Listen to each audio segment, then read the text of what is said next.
This is the story of Romulus and Remus. This is their mother, Rhea Silvia, and their father, Mars, the god of war.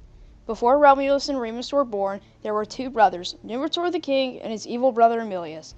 Emilius sent a guard to kick out Numitor so he could take the throne for himself. The guard was also told to take Rhea Silvia to the temple of Mars to become a Vestal Virgin so that Emilius could remain king without threats of heirs taking his crown. There she meets Mars, who eventually becomes her husband. Together, they have Romulus and Remus.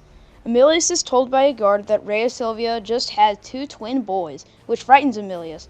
In order to protect his title, he sends his guards to kidnap the babies and drown them in the Tiber River. Unbeknownst to Emilius, a she-wolf finds the babies and cares for them as if she was their own mother. One day, while the boys were sleeping, two shepherds found them and decided to take them to their home.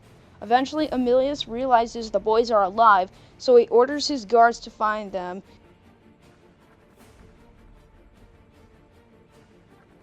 After Remus is captured by the king, Romulus gathers a group of shepherds to help rescue his brother. Once night has fallen, Romulus and the shepherds sneak into the palace, kill Emilius, and rescue Remus. The shepherds were happy that King Emilius was dead and wanted Romulus and Remus to be their new kings. The two brothers did not want to be king and went off to build their own city. Romulus and Remus traveled to an uninhabited area where Rome sits today in order to build their city.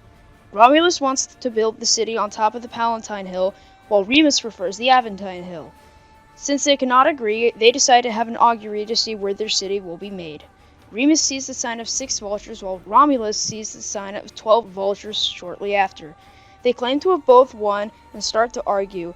Romulus decides to build a wall around the Palatine Hill. Remus is jealous and teases Romulus about how easy it is to jump over his wall. This angers Romulus and he pushes Remus off the wall to his death. Romulus continues to build his city and even names it Rome after himself.